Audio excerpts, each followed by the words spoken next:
and plant research for the pastoral industries.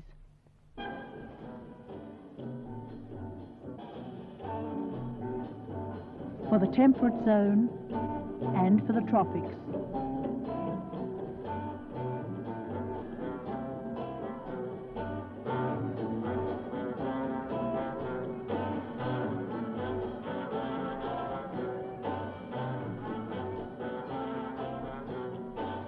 In the laboratory and in the field.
The sun, visible rays, radio waves, powerful effects on our biosphere.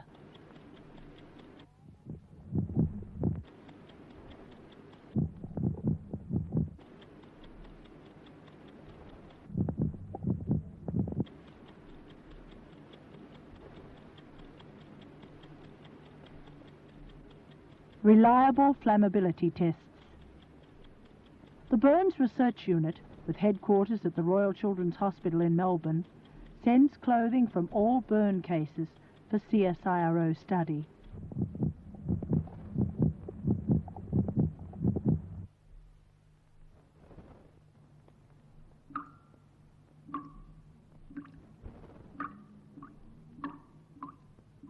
A dry continent.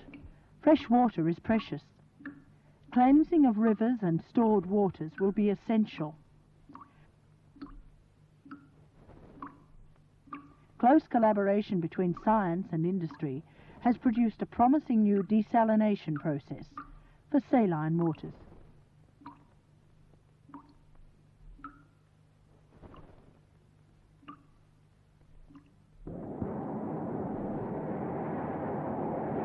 What types of particles are present in the upper atmosphere?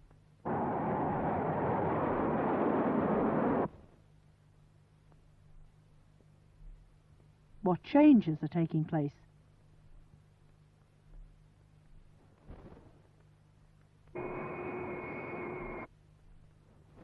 Are these changes significant?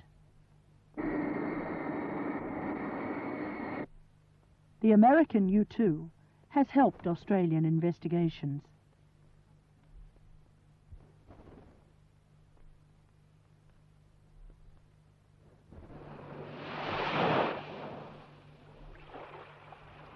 Population numbers, the movements of fish and wildlife.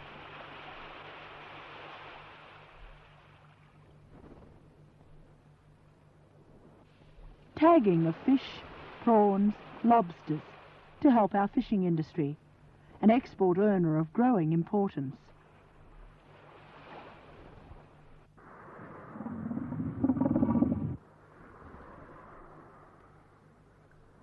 Biology studies for managing our fauna sanctuaries.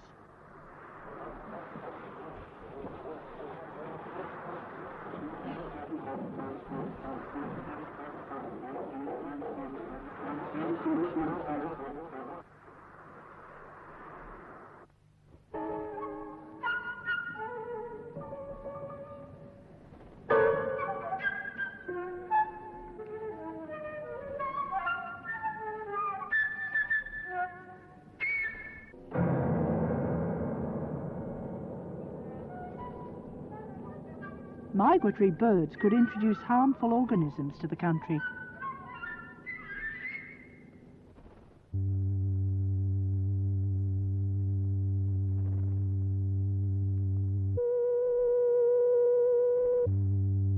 Radar, an important new tool in locust research. Already we've learned that large masses often migrate at night. Swarms on the wing at altitudes up to 6,000 feet can be tracked on the screen.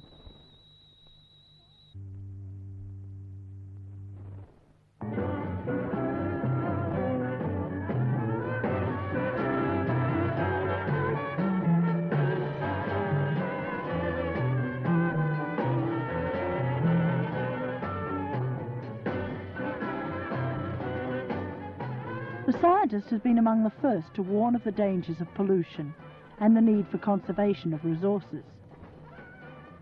Industry, research institutions, government bodies, all are seeking solutions. Research must supply the data essential for control measures by government and industry. For mined areas, revegetation is important. Regeneration techniques developed in mineral sands mining can be applied where coastal landscapes suffer from the pressures of intensive recreation. Untreated coal waste dumps may burst into flame. Research has shown industry how to treat these dumps. There's a North Market now.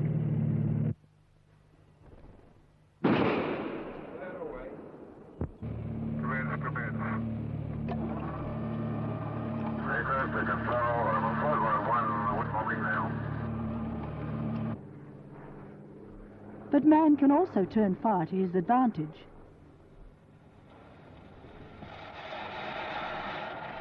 CSIRO incendiary capsules are now used by forestry authorities in controlled burning programs to protect our forests.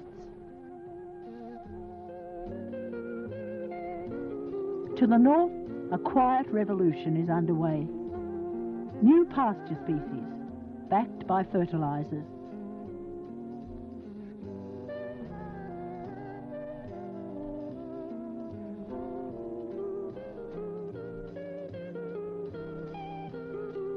Huge areas of pasture land in the tropics transformed.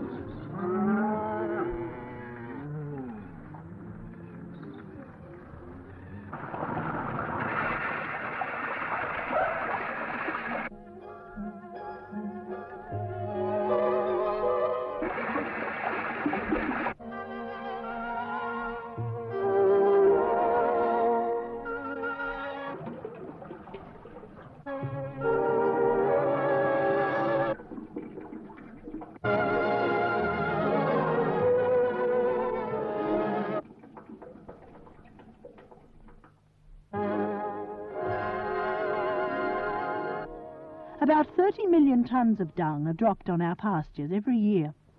Pasture area is reduced. Nutrients not recycled. Fly pests thrive. Dung lies on the surface for months, even years. But beetles have been imported from Africa. Their energetic efforts can dispose of a cowpat in a matter of hours.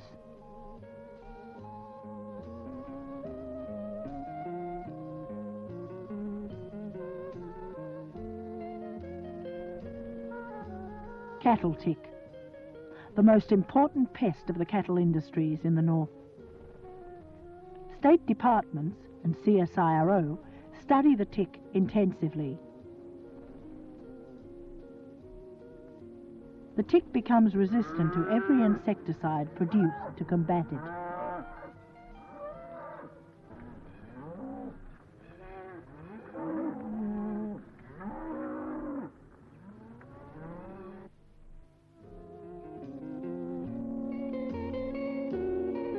Like cattle, sheep are walking factories, converting pasture to useful products.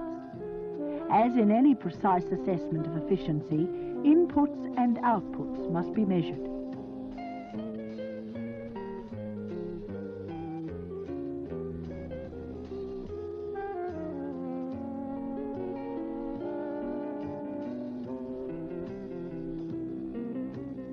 How does the grazing animal choose the items in his diet? By sight or by smell? What are the important patterns of feed selection?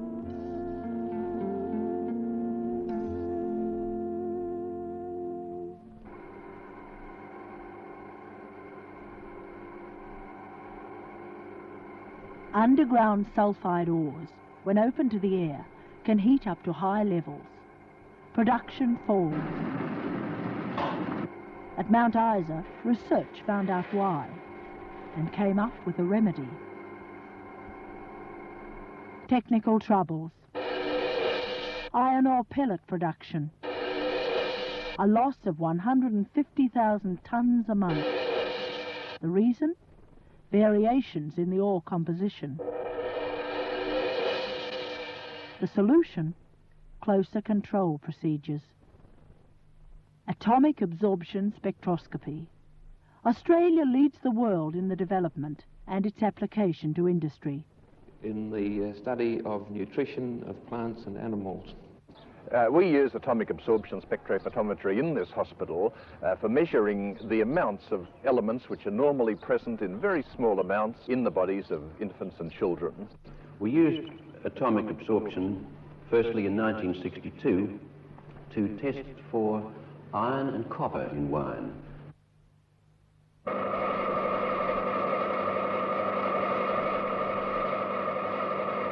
Ten times faster than conventional machines. Uses less power, a quarter of the space. A revolutionary spinning technique developed after years of close collaboration with industry. Self-twist.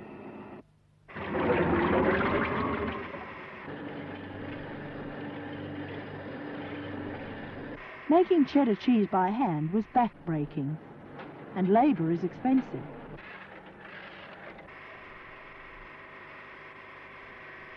Industry and the research laboratory have collaborated, and automated cheese making is now in commercial use.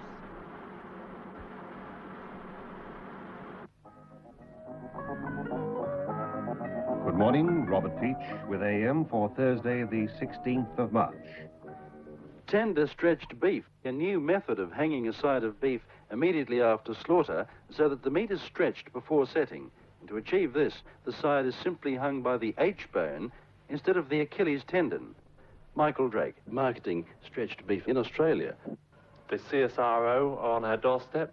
They developed this method from an original idea that came from Texas, and they have checked it out very thoroughly and found the virtues of it. They started putting around information to the trade. Can you see all meat being treated in this way in the future? More and more meat for table use, for our quality export table meats and the home market, will be treated in this way. Do you know anything about the work of CSIRO? Scientific investigation, yeah, well, a little bit. Do you know anything about the work of CSIRO? Soil studies, plant studies. CSIRO, do you know what it is? Oh, heck, I've heard of it. Yes, I do actually, because I borrow books from your libraries. Well, I know they do work in the field of ore dressing and processing of minerals and things. CSIRO? No, not a great deal at all. Thank you. Do you know anything about the work of CSIRO? Yes, enough. As a farmer, I sort of know of a few things. I read a lot of their pamphlets and this sort of thing. But they help the Department of Agriculture a lot. Who?